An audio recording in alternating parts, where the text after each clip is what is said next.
Notre dernier sujet dans cette série va être comment et pourquoi aborder les problèmes de comportement avec vos clients. Et je me doute que vous vous en doutez, c'est parce que souvent ce sont des symptômes de cause médicale, mais on va aller un petit peu plus loin aujourd'hui. Donc le but c'est de vous donner des idées pour aider vos clients à venir chercher de l'aide, parce que c'est bon pour vous et pour nous et pour vos clients et pour vos patients.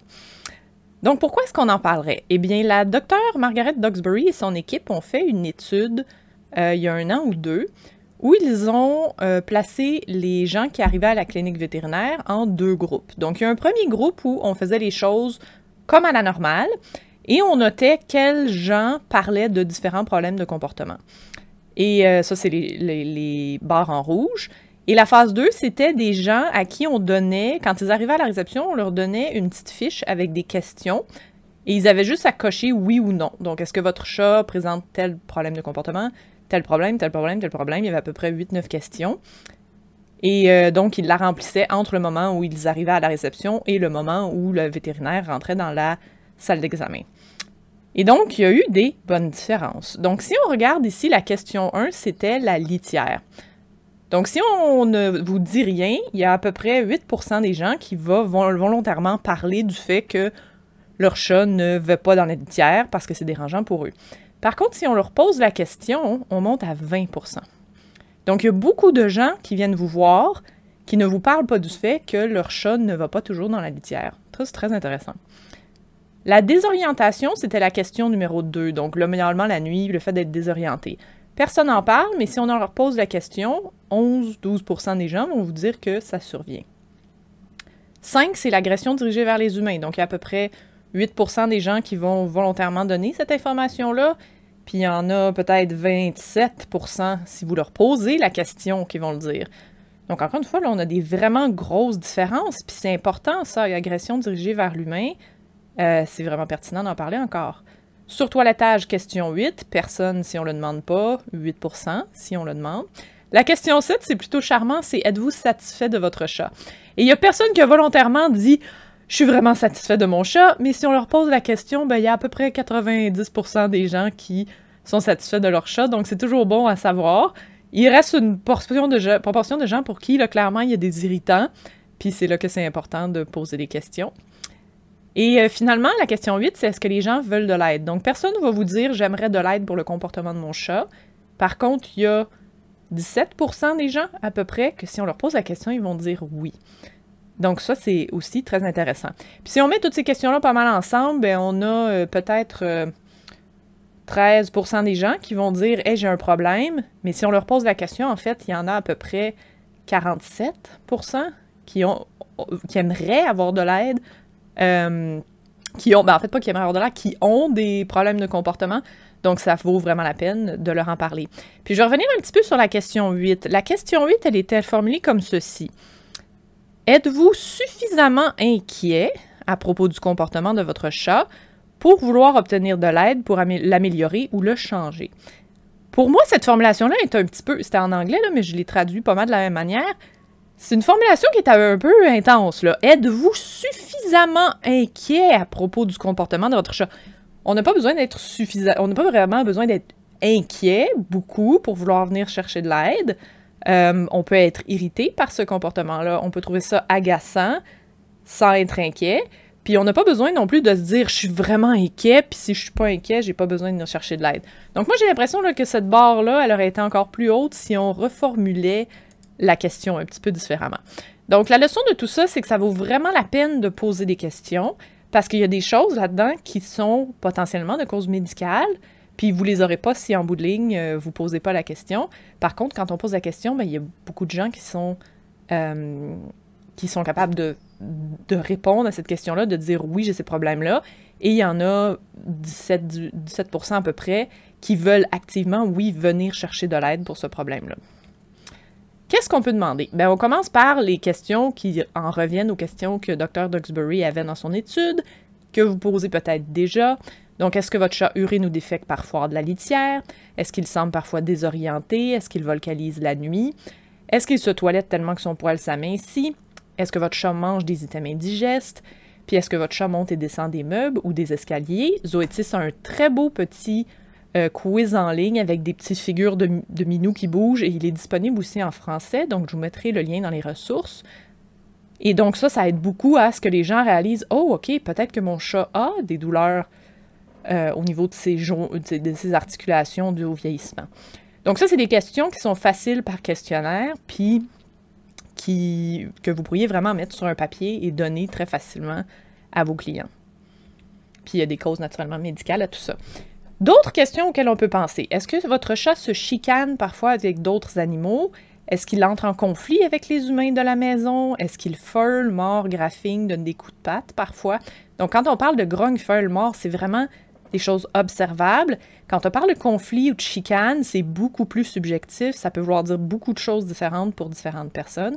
Donc c'est deux façons un peu d'aller chercher de l'information parfois qui va nous donner de l'information différente. Est-ce que votre chat se promène dans la maison avec une démarche détendue durant la journée? OK, donc est-ce que vous avez un chat qui reste toujours couché, mais dans votre tête, c'est normal? Non, mon chat, il est correct. Oui, mais est-ce qu'il se promène vraiment dans la maison? Est-ce qu'il va voir les oiseaux à la fenêtre, qui se promène à la recherche d'une croquette perdue, qui vient requérir de votre attention, qui va gratter son poteau, aller se percher sur son arbre à chat? Est-ce que vous le voyez se promener? Parce que ça, c'est vraiment quelque chose qui nous signifie, OK, est-ce qu'on a de la douleur? Est-ce qu'on a de l'anxiété généralisée? Ce qui est un diagnostic, je m'excuse, est-ce qu'on a une indication de possibles problèmes d'anxiété?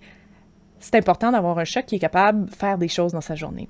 De quoi votre chat a-t-il peur? Comment votre chat réagit-il à votre absence? Donc, je ne suis pas en train de dire, vous devez dire toutes ces questions-là.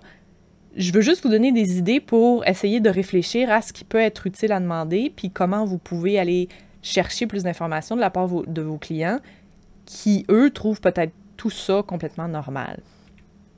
Puis là, on arrive à des questions qui sont plus des questions pour l'humain, pour la personne, pour le client. Comment votre chat vous fait-il sentir? Est-ce qu'il y a des choses qui vous inquiètent à propos de votre chat? Qu'est-ce qui vous garde réveillé la nuit à propos de votre chat? Est-ce qu'il y a quelque chose chez votre chat qui vous semble anormal? Puis ça, je l'aime beaucoup, cette dernière-là. Ce sont toutes des questions qui sont plus susceptibles de faire réfléchir la personne. Est-ce qu'il y a quelque chose là, qui vous semble comme pas faire de sens, qui vous chicote à propos de votre chat, puis dont vous m'avez peut-être pas parlé, mais en fait, ça vaudrait peut-être la peine que vous m'en parliez. Puis des fois, ça va vous mener vers des pistes médicales, puis des fois, c'est des pistes plutôt comportementales. Donc, c'est des questions très larges, mais qui en viennent à dire comment est-ce que vous vous ressentez par rapport à votre chat. Puis si c'est j'ai des irritations, j'ai des frustrations, ben OK, là, on sait qu'il y a quelque chose qui cloche quelque part, là. Il y a quelque chose qui nous chicote. Avez-vous un autre chat que vous n'êtes pas capable de nous amener? Ça, c'est une belle question pour les gens qui ont des minous, qui sont très peureux, qui sont durs à ramasser et mettre dans le transporteur. Ça, c'est quelque chose que l'on peut savoir, ah, OK, il y a un individu dans la maison qui peut-être a besoin d'aide. Puis là, à partir de là, ben, vous pouvez leur expliquer que ça semble être quelque chose qui a un impact sur vous et votre chat. Est-ce que vous aimeriez obtenir de l'aide du côté comportemental? Parce qu'il y a des professionnels qui sont là justement pour ça. Aider les animaux, ben, c'est une course à relais. Donc, les professionnels en comportement prennent le bâton une fois que les vétérinaires ont amené leurs clients le plus loin qu'ils le peuvent. Puis, ben, nous, en tant que professionnels, on peut potentiellement repasser le bâton au vétérinaire quand on découvre de nouvelles choses. Parce que des fois, les clients ne réalisent pas qu'il y a des choses qui seraient pertinentes qu'ils vous disent. Donc, on travaille tous ensemble parce qu'on veut que votre chat soit heureux. C'est vraiment un travail d'équipe. Qu'est-ce que vous y gagnez? Ben, numéro 1, vous avez des chats que vous n'avez jamais vus. Les clients peuvent maintenant céduler un examen parce qu'on a travaillé avec eux pour mettre en place un plan d'action et ils se sentent mieux équipés pour être capables de vous amener leur chat. Donc, ça vous donne de nouveaux patients. Vous avez des patients qui prennent vraiment leur médication parce qu'on a fait du dépannage avec eux et on a trouvé la meilleure façon pour vos clients de réussir à administrer les médicaments à leur chat. On l'a vu dans la première session, il y a une technique très simple, mais il y a aussi d'autres manières où on peut apprendre à un chat à prendre ses médicaments lui-même. Vos patients sont plus coopératifs pendant l'examen parce qu'ils ont été entraînés pour tolérer les manipulations. Ça donne moins de graphing, moins de morsures à votre personnel, ce qui est très bien. Vos patients avec un diagnostic de cystite idiopathique ne font plus autant de crises parce qu'on a amélioré leur maison et leur vie et ils ne sont plus autant stressés. Vous avez moins de patients qui arrivent avec des blessures dues à une bagarre avec un chat ou un chien à la maison et donc moins de clients en détresse. Le prochain, il est un peu cru, mais très vrai. Vos clients arrivent avec un sourire plutôt qu'avec une demande d'euthanasie. Donc, je pense que c'est un aspect très difficile de votre travail. Puis, si on est capable d'attraper ces gens-là en amont, bien, ils ont beaucoup moins de chances d'en venir à dire « je veux faire euthanasier mon chat parce qu'il fait pipi partout ». Donc, ça, c'est des gens qu'on peut vraiment aider avant que ça devienne intolérable. On peut les aider quand ça devient intolérable, mais c'est plus dur à ce moment-là d'avoir leur intérêt, si on peut dire, parce qu'ils sont un peu à bout. Donc, on peut avoir des clients qui sont contents de vivre avec leur chat maintenant. Et vous avez des clients qui suivent mieux vos recommandations médicales parce qu'on s'occupe du côté comportemental. Donc, nous, on peut passer beaucoup de temps avec eux à leur expliquer l'importance de régler le médical si on veut que leur comportement se règle. Et on est aussi vos yeux et vos oreilles pour trouver des informations pertinentes pour vous qui ne se rendent pas toujours à vous autrement. Donc, naturellement, les changements de comportement, ça peut être de cause médicale. Et nous, on passe beaucoup de temps avec les gens, plus que vous pouvez vous le permettre. Et donc, des fois, on trouve des petites choses qu'on se dit « Ah, avez-vous dit ça au vétérinaire? » Je pense aussi que, moi, j'aime beaucoup le livre « Our Minds Change » de David McCreaney. Dans ce livre-là, on en vient à comprendre que pour pouvoir changer notre opinion à propos de quelque chose, comme par exemple la médication pré-visite, ça prend plus qu'une source qui nous le dit. Donc, si vous l'avez bien expliqué à la personne, votre chat aurait besoin de médication pré-visite pour être moins stressé, exemple. Nous, on n'est pas compétents du tout en termes de médication, de prescription. Par contre, on est tout à fait là pour dire « Oui, c'est très vrai ce que votre vétérinaire a dit que c'était important. » J'ai plusieurs clients qui sont aidés et sont mieux capables d'amener leur chat chez le vétérinaire. Et ensuite, le vétérinaire est mieux capable de faire des prélèvements, tout ça, parce que ça a vraiment aidé, puis leur chat est beaucoup moins stressé. On n'est pas compétent en médicaments. Par contre, si on est là puis on leur répète ça, alors que le vétérinaire leur a déjà dit, et là, après, peut-être on leur envoie un article qui parle justement de Fear-Free Pets, par exemple, qui parle de médication pré-visite. Bien là, ils ont 3 sources là, qui leur disent « Oui, c'est ça que vous devriez faire ». Ça devient plus facile de changer son opinion que quand c'est juste une personne qui nous l'a dit, même si c'est cette personne-là qui est en bout de ligne la plus compétente. Donc, on est là juste pour vous épauler à ce que vos clients suivent bien vos recommandations. Quand est-ce qu'on fait appel à nous? Bien, quand la cause médicale semble éliminée, je dis semble juste parce que des fois, on va trouver d'autres choses de notre côté puis vous les rapporter. Quand il y a un bris de relation humain-chat. Donc, n'importe quand où on a de l'agression, on a du pipi qui n'est pas dans la litière, c'est toutes des choses qui brisent le bon lien de relation entre le chat et son humain. Et ce qu'on veut, c'est rétablir ce lien-là pour que l'humain et le chat soient heureux de vivre ensemble. C'est pour ça qu'on est là. Dès qu'il y a des comportements qui sont menaçants, le manque de diversité comportementale, on en a parlé un petit peu tout à l'heure, un chat qui fait rien, c'est un petit drapeau rouge parce que on devrait être capable d'avoir un chat qui fait des choses dans la journée. Est-ce que c'est qu'il a peur de d'autres individus? Est-ce qu'on peut modifier l'environnement pour améliorer ça? Est-ce qu'on peut faire des exercices pour qu'il ait plus peur d'un des humains dans la maison? Donc, un manque de diversité comportementale, c'est toujours une petite alarme de « Oh, oh, je pense qu'on a besoin d'aide ». Quand prodiguer des soins difficiles, donc que ce soit pour couper les griffes, faire du brossage, administrer des médicaments, ce sont toutes des choses qui sont des comportements qu'on peut entraîner, qu'on peut travailler. On peut vraiment aider les gens à faire en sorte qu'ils soient capables de s'occuper de leur chat. Et quand quand vos clients ont besoin d'aide rapidement, en attendant de voir un vétérinaire spécialisé en comportement, ou lorsque les fonds ne sont pas disponibles. Donc, nous, on peut rapidement être là et dire « OK, je vais vous aider. Là, vous en avez là, par-dessus la tête, vous voyez plus clair. On peut mettre en place ce plan de gestion de l'environnement en ce moment pour que vos épaules puissent tomber, vous pouvez respirer un petit peu, puis être obligé de surveiller tout le monde. Ensuite, on peut commencer à faire différents exercices pour faire relaxer tout le monde, puis là, apprendre à fonctionner autrement. Fait que ça peut vraiment valoir la peine. Et en bout de ligne, s'il y a une question de médication comportementale, puis que vous vous sentez confortable à faire ça, bien nous, on peut faire le travail d'entraînement en comportement, puis d'adaptation de l'environnement en parallèle, puis travailler ensemble.